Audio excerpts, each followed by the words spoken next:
Welcome to my podcast and to my YouTube channel. Today I have an author with us. Her name is Shari Baldwin.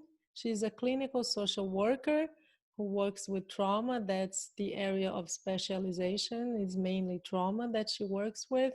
And she is also the author of the book Thriving After Trauma: Stories of Living and Healing. And I have to say, Sherry, I was just telling her I bought her book. It hasn't arrived yet, unfortunately, but I read as much as the sample as I could online. And I mean, just by reading the introduction, it was so moving. Your story is so moving. Thank you so much for sharing it with us, Sherry. Thank you, and thank you for having me. Well, let's start with that. Can you tell us why you got into this? Why did you decide to treat trauma and your background and what happened to you that brought you here? I think I knew from a very early age, I definitely wanted to help people. Growing up, I didn't know what that would look like.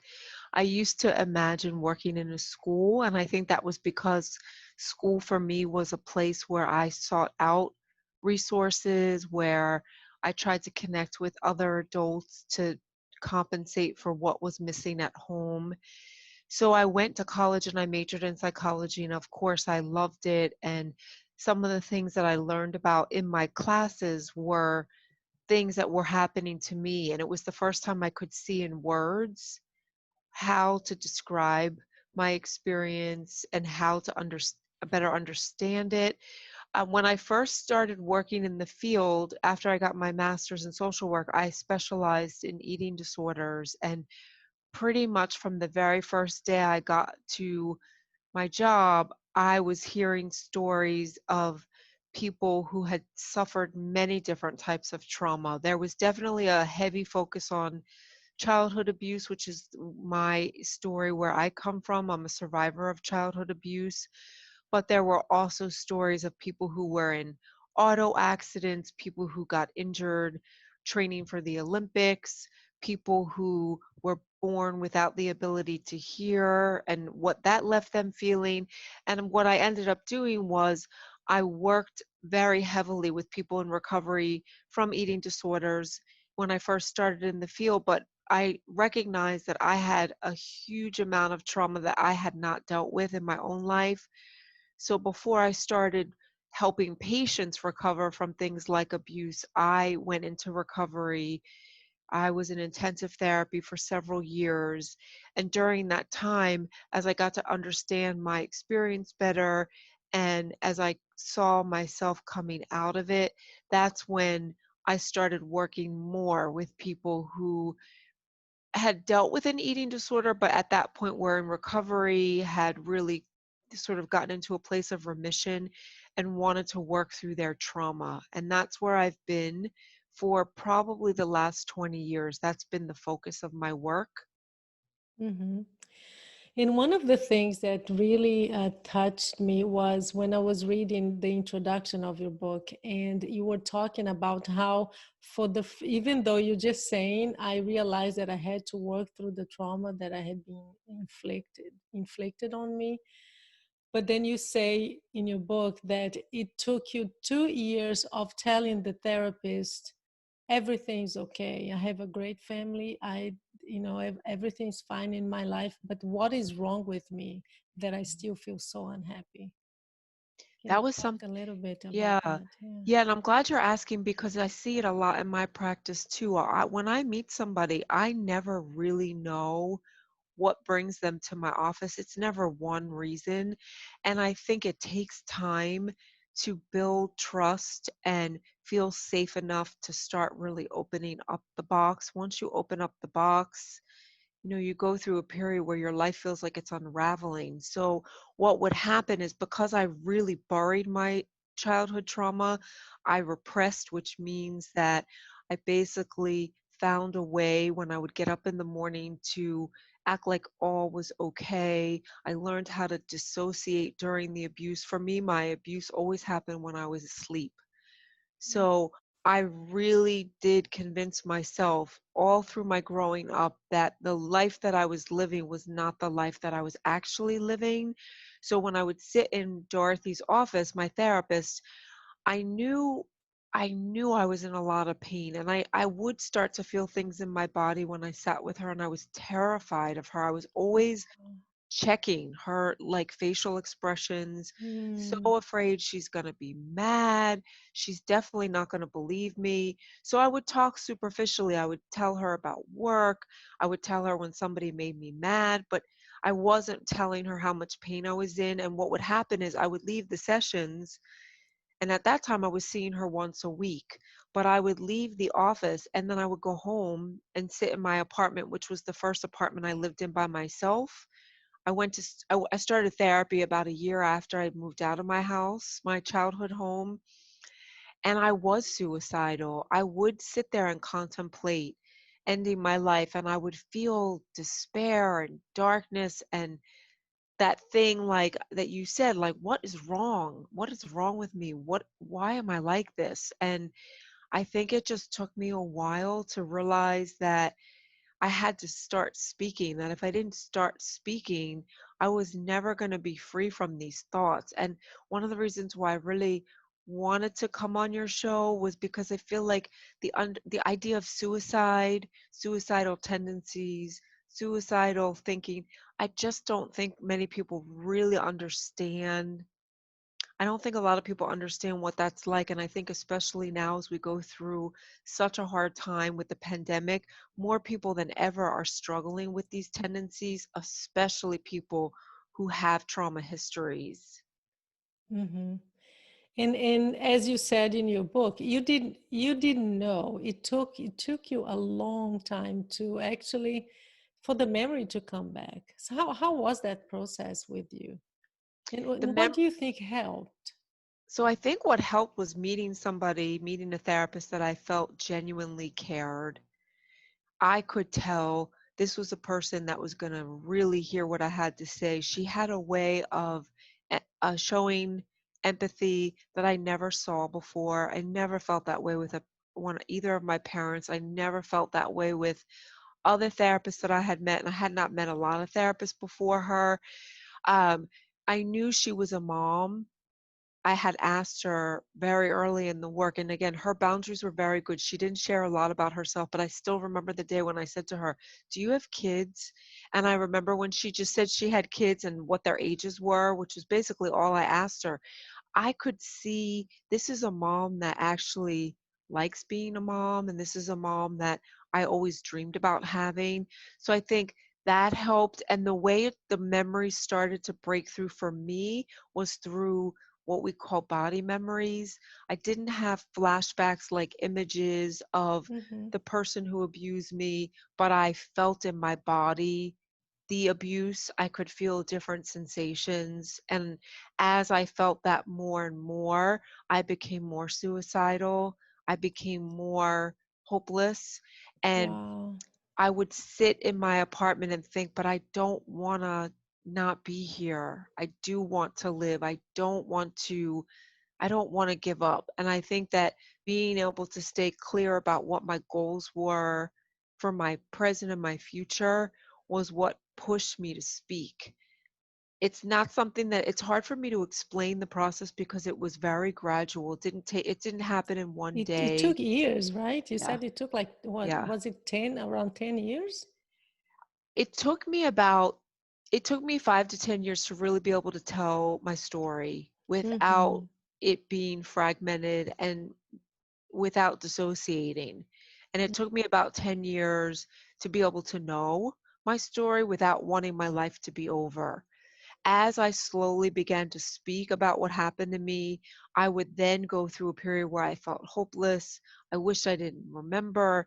I shouldn't have said anything. I shouldn't be here anymore. What's the point of living?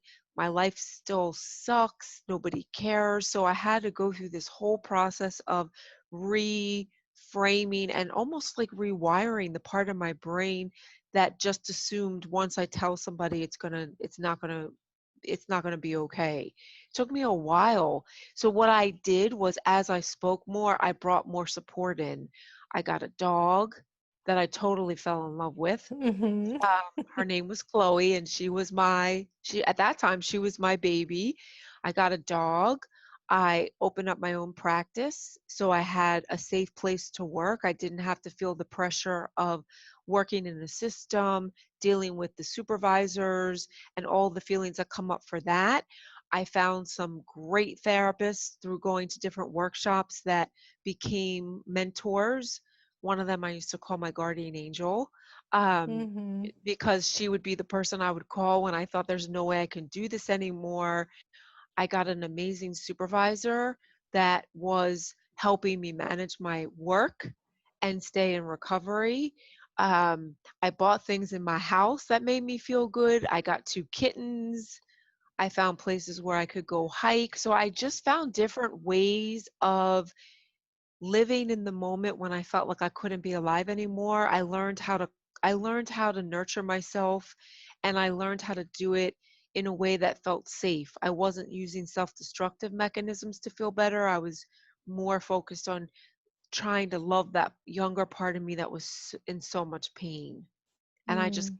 I kept fighting, and I still sometimes have days where I'm more fighting. Uh-huh. It's Uh-huh. just not not in the I'm same so way. glad you mentioned, you said, well, the way that the memories came back were these body sensations. And that's something that not many people know, that's how trauma expresses itself many times. You don't have the memories, but you have disease and you have pain and you have these sensations that you can't explain. So I'm glad that if someone is listening to us right now, and they go, wow, that's how I feel, but I don't know, where should I start? So Yeah. what would you say to this person? You know what I would say? When you start having these sensations in your body does not make up what it feels. It's not like when somebody speaks, uses words. When I used to talk about my feelings, when I spoke about my memories, I had this part of my brain that would say, "You're just making that up."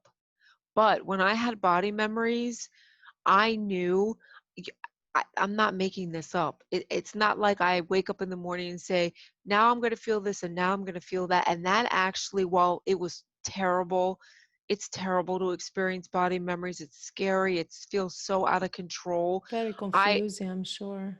so confusing, but in I am so grateful for my body and the ability it had to store these parts of my story until I was ready to own it. I think in some ways that's part of what kept me alive. Hmm. Hmm. So start slowly, but listen to your Very, body.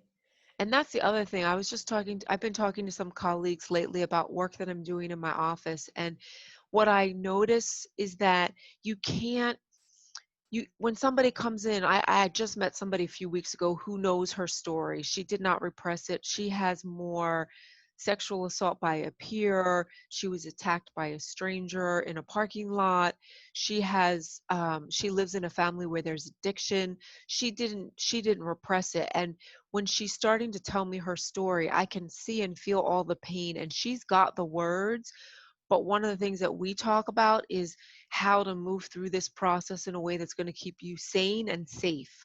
If she tries to speak and digest and know all of these things that happened to her over the course of 3 or 4 weeks, she won't really be able to recover. It's too much too fast. So Hmm. it's so important too, if you're somebody that knows what happened to you and you're trying to figure out how to recover, you need to really give yourself permission to take it very slowly and delicately, and make sure that you have support.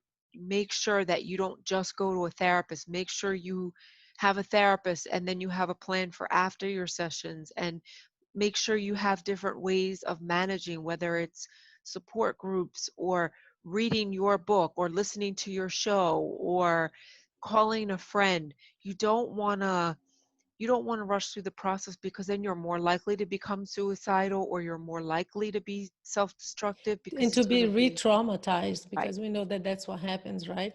And the process is so different, isn't it, Sherry? Because for some like you, you have zero memories, but your body remembered. For others, they don't they, at least they don't feel anything in their bodies, but they have all the memories in little details, but there is total dissociation from emotions too. So it's just so different for for everyone how trauma shows up. It is different. I was just actually reading before we came on. Somebody at the end of my book wrote a testimonial about her boyfriend ending his life in front of her. And as I was reading it, she's speaking about some of the feelings that she has. She wrote a little bit about the actual what she saw, and then she started to write more about what she felt as time went on. There were certain parts of his life ending that she continued to sort of see over and over again. But by the end of her testimonial, she was talking about that no matter how much we love somebody or how much we care about somebody, we don't have control over the choices that they make. So she was sort of acknowledging that part of her that felt guilty, and if I had done this or I had said that, but then being able to say to herself by the end of the testimonial, no matter what I said, ultimately he made the choice that he made, and she needs to be able to live with that. So it's sort of like she doesn't remember it through her body, she remembers it through what she saw. And she Hmm. was completely disconnected at first because she was so traumatized by what she had just witnessed. Hmm. But that's again the intelligence of our minds and our bodies.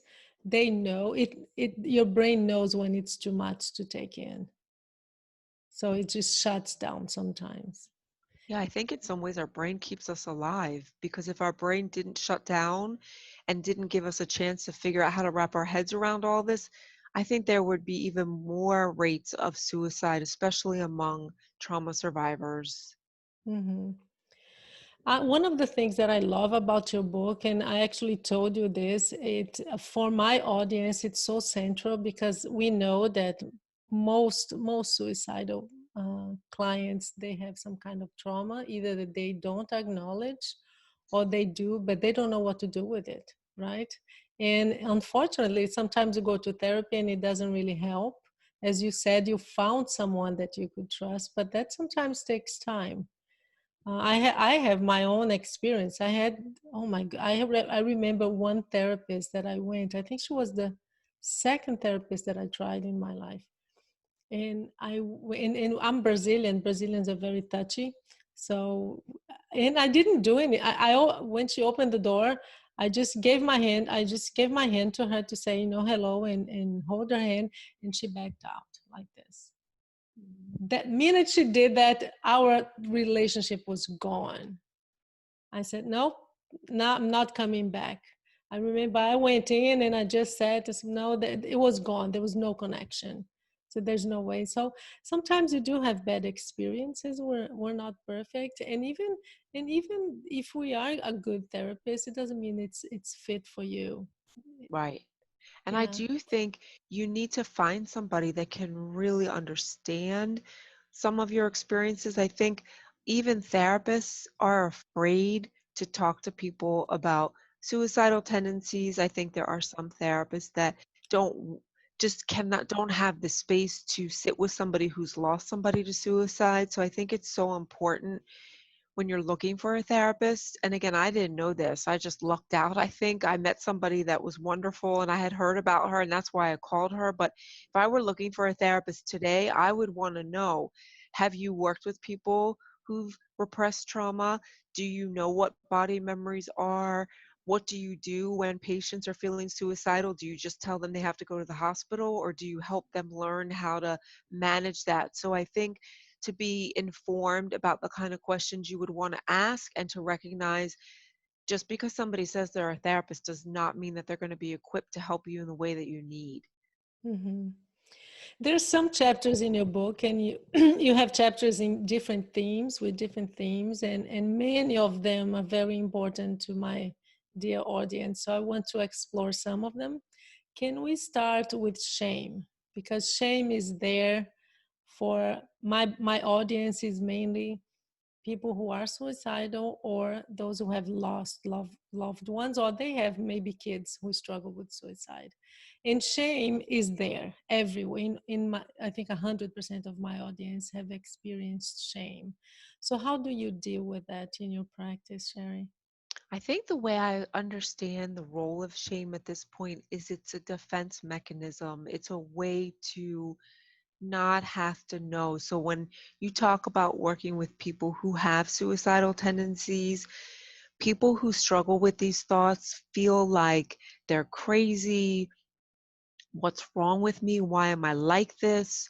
They're afraid to speak about it because somebody might say to them, you're crazy, or you should go to the hospital. So I think the stigma around suicidal tendencies is still much more than we want it to be. So my advice for people in that situation is you need to try and find, whether again it's a support group or a therapist, somebody who can help normalize your feelings, not normalize it like say it's okay to act on it, but to say feeling suicidal is something, it's a way for you to try to tell yourself something. It's usually about experiences that we just haven't fully made sense of, or for some people we feel suicidal because we feel like whatever happened to us was our fault. So we think if I weren't here or if I didn't exist, then my parents would have been better off, or my husband wouldn't act like that. So I think what I would say is don't try to dismiss the fact that you're suicidal. Make sure you acknowledge it. And instead of shaming yourself and silencing yourself, try to do the opposite. Try to look at it as this is information that I need to pay attention to, and it's something that I need help with. It's Mm-hmm. something that I need to make sense of. And I think for people who have lost somebody to suicide, it's such a tragic way to lose somebody that we love. And especially if you're a kid and you lose a parent to suicide, because I know that that happens. And in getting ready to come on your show, I was reading more about your experiences. And I mean, my heart breaks for anybody that's been through that, because when you're a kid and that happens, kids think everything is their fault. They think if their parents get divorced, it's their fault. They think if their dad hits their mom, it's their fault. They think if they're poor, it's their fault. So when you lose a parent like that, it's devastating. And I think to really be able to take care of that part of you that felt that way, and to recognize again that when somebody ends their life, it's not because of something that you said or something that you did. And the last thing you should have to feel is like you should keep your mouth shut, because shame silences us. It makes us feel like we just want to disappear. It makes us feel like we should just be quiet, and we shouldn't say anything to anybody else because there's something wrong with us. And what I always try to say to people is that's what shame feels like, but that's not the truth. We need to challenge those parts of ourselves. We need to sit with therapists, friends, colleagues, partners, whoever we feel safe talking to give us reality checks and to remind us that that's what you feel like, but that's not true. We need people to help reframe that way of thinking and make sense of it. Mm-hmm. And you were talking about kids losing parents to suicide, but can you imagine parents losing kids to suicide? I've met people who've Wow. gone through that, and when I first sit down and talk with somebody about that, I have a 9.5-year-old now, and when anything happens, I think, oh my gosh, it almost feels like your world is unfolding. So when I sit with somebody who's been through that, no matter what I say, I could never fully understand what that's like. And I think what I would say to a parent is you need to sit with other parents who've been through it, and you need to form support networks and understand that you're not going to get over something like this. You learn as you go through time how to live with it.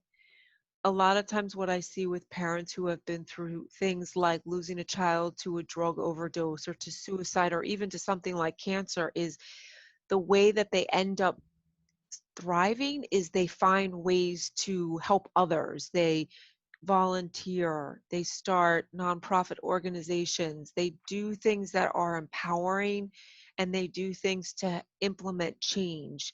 But I think there are going to be times that that's not going to be enough. There's going to be times when the loss that you've experienced as a parent is just indescribable. It's not it doesn't make any sense, and sometimes you just have to say that's where I am today, and I can't fix it. And that's when you need to give yourself comfort and care. And if you feel like you can connect with somebody else and share, that's when you would want to talk.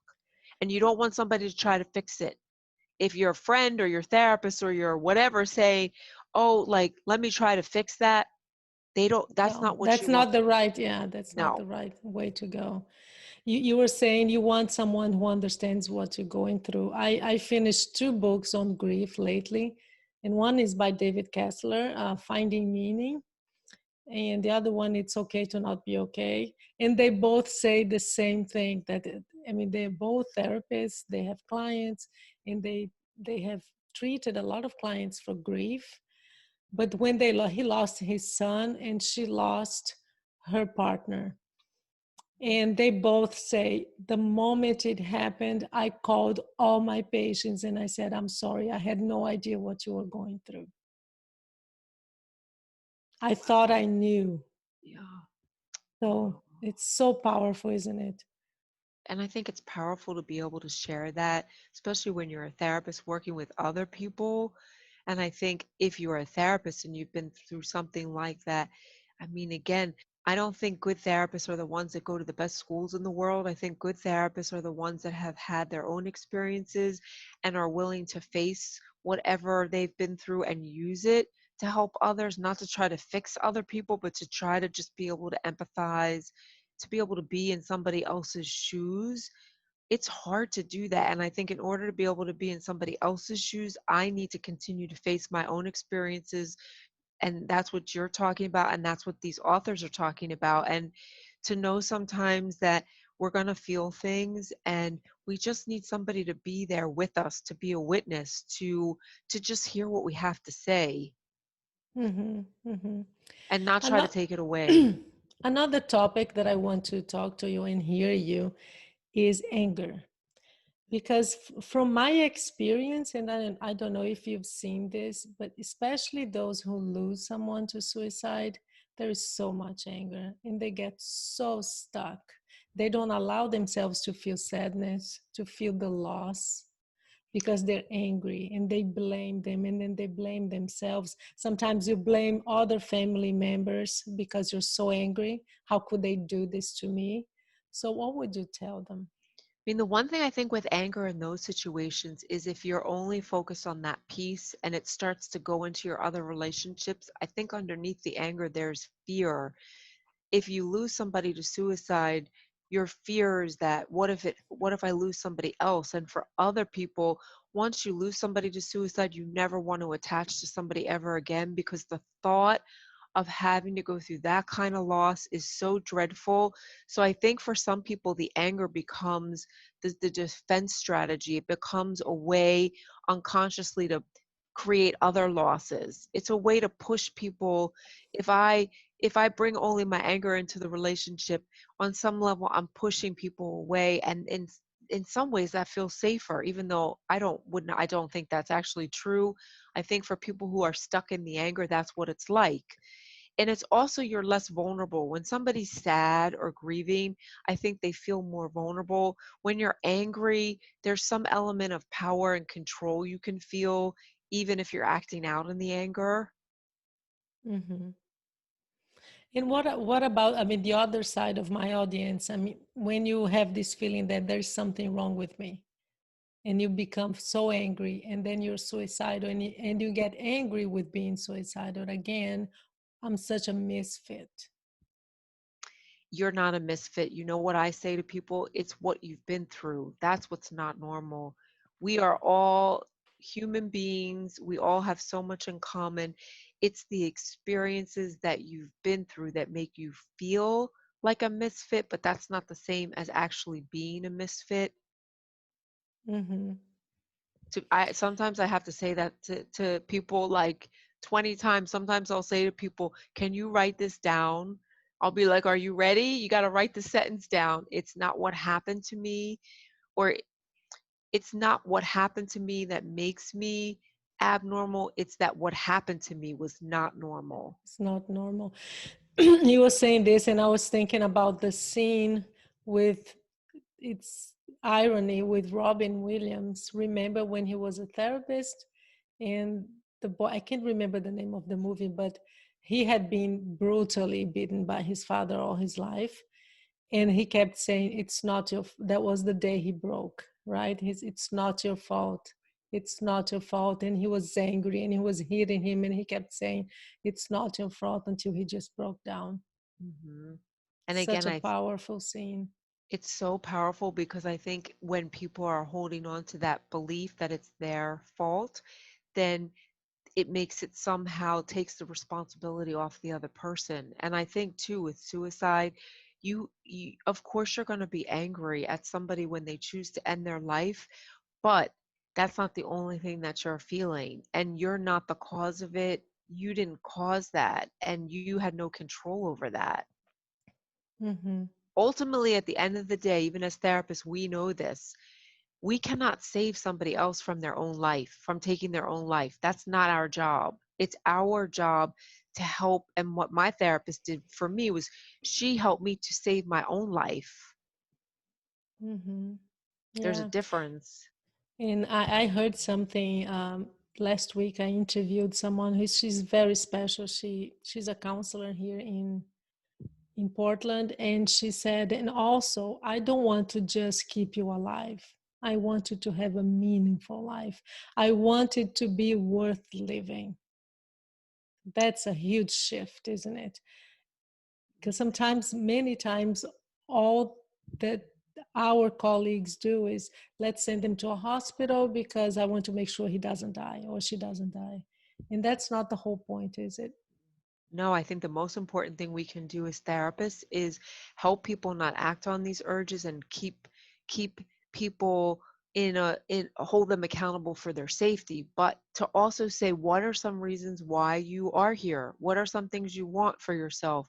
To be able to sort of have that vision board of goals, dreams, different things that they lost that they can still reclaim. It's never too late. It's never too late to fall in love. It's never too late to get a promotion or to buy something you've wanted to buy or to feel something that you want to feel. It's never too late. So I think when I work with trauma survivors, and I did this in my recovery, I would ask myself, why am I doing this? Why am I putting myself through all this agony? Well, I had answers to that question, and that's what helped me to keep doing what I needed to do because I had goals and images and things that I wanted. And I think in some ways, especially when somebody's suicidal, that's so important. I was sitting with somebody the other day and I said to her, look around your place where you live right now and tell me what you like about it. As you're sitting in your house right now, tell me the things that you love that make you feel safe. And there's pictures on the wall, there's animals running around in the house. So I think it's so important that we continuously remind ourselves and access those parts of ourselves that have things sitting right in front of us that we want to be here for. That's part of what keeps us from not acting on the suicidal tendencies. Mm-hmm. Yeah. Can we end giving my audience some healing strategies? You talked in the beginning, it was part of your healing process. I had a dog, I brought in a dog and then kittens, and that has a lot to do with I gave myself permission to love, right? Maybe I was not ready, and you talk about this in your book too, that it took you years to have a relationship. You were what, in your 30s when you had your first romantic relationship, because you didn't feel safe, basically, right? And it took you a long time to realize that. But before that, you said, okay, I I'm not ready to be loved yet, but I can love.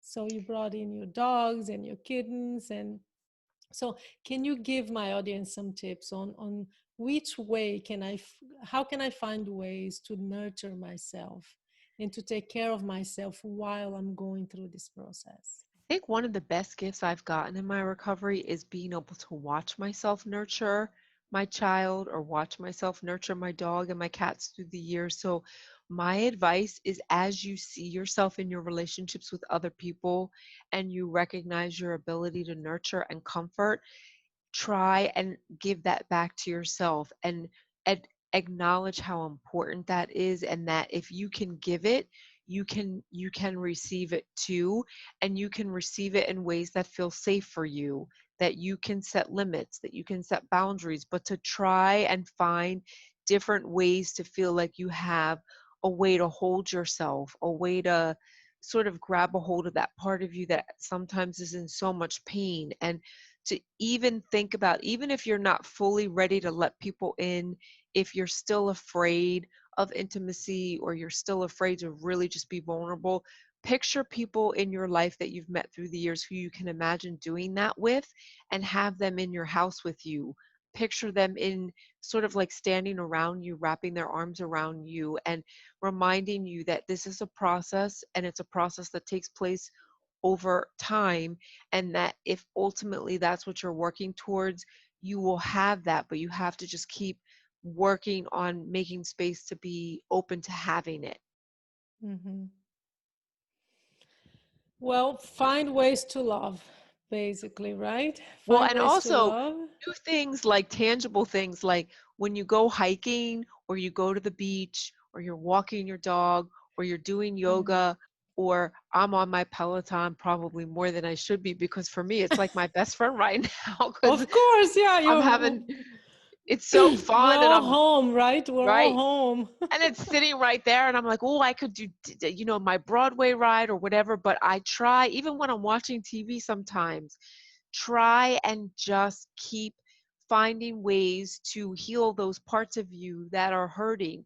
And you can do it through nature. You can do it by walking your dog. You can do it when you see strangers on the street. You can do it when you're watching something on the television. So, or even when you're doing art or singing, all these different sort of tangible strategies. If you're horseback riding, try and not only be present in it, but love yourself in it. Like, imagine that horse that you're riding on talking back to you, saying to you, you got to keep fighting.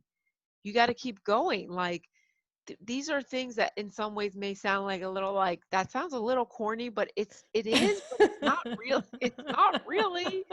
Even if you make eye contact with your dog and you see your dog smiling at you, tell yourself, my dog loves me and my dog needs me to be here, because he or she needs me to take her on the walk or give her food at the next meal. And that my dog really loves me, and he or she loves me because I'm worth being loved. I am lovable. Sherry, you are definitely lovable. I hope my audience gets your book and reads, and they will learn so much. And I can't wait until it gets here. I mean, this postal Oh, no. service is taking too long. I can show you what it looks like, just so you, this is what it Yeah, looks like. Uh, yeah. I will. I will have it on my notes, and in the video, I'll make sure I have the image too. But I'll have the link so they can get it. Thank you so much, Sherry, for being with us and for sharing your pain and your process and your trauma. and thank you for everything you're doing. Thank you.